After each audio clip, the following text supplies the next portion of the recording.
In the final seconds of a massive star's life, gravity wins a brutal battle. The star's core collapses inward at a speed that defies intuition, crushing atoms themselves. What forms next is not random. Depending on mass, nature produces either a neutron star or a black hole, and the difference between them is one of the most important distinctions in modern astrophysics. This difference is not about size alone. It is about limits. Limits of matter, pressure, and gravity. A neutron star is formed when a dying star is massive enough to collapse but not massive enough to disappear completely. After a supernova explosion blows away the outer layers, the remaining core, typically containing about 1.4 to 2.3 times the mass of the Sun, collapses until electrons and protons merge into neutrons. At that point, a powerful force called neutron degeneracy pressure halts further collapse. The result is extraordinary. A neutron star packs more mass than the Sun into a sphere only about 12 miles wide. 1 teaspoon of its material would weigh billions of tons on Earth.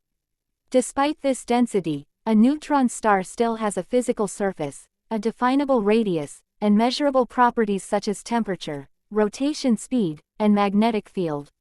Many neutron stars are observed as pulsars, rapidly spinning objects that emit precise beams of radio waves, X-rays, or gamma rays. These pulses are so regular that they rival atomic clocks, making neutron stars some of the most reliable natural timekeepers in the universe. A black hole, by contrast, represents gravity's final victory. If the collapsing core exceeds a critical mass, roughly more than 2.5 to 3 times the Sun's mass, no known force can stop the collapse. Not neutron pressure, not nuclear forces. The core continues collapsing until it forms a region of space where gravity is so intense that nothing, not even light, can escape. This boundary is called the event horizon. Once matter crosses it, all future paths lead inward. From the outside, we can no longer observe what happens beyond that point. Unlike neutron stars, black holes do not have a surface. There is no solid boundary to crash into, only a point or region where current physics breaks down, known as a singularity. This leads to the most critical difference. A neutron star resists gravity. A black hole surrenders to it completely. The contrast becomes clearer when comparing their behavior.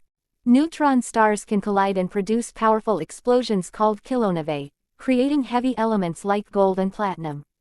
Black holes, when merging, release energy almost entirely through gravitational waves, without light. Neutron stars can be directly detected as luminous objects. Black holes are detected indirectly, through their gravitational effects on nearby matter or spacetime itself. Another major distinction lies in escape velocity. On a neutron star, escape velocity is about half the speed of light, extreme, but not absolute. On a black hole, escape velocity at the event horizon equals the speed of light. Beyond that point, escape is impossible by definition. It is tempting to think of black holes as simply heavier neutron stars, but this is incorrect.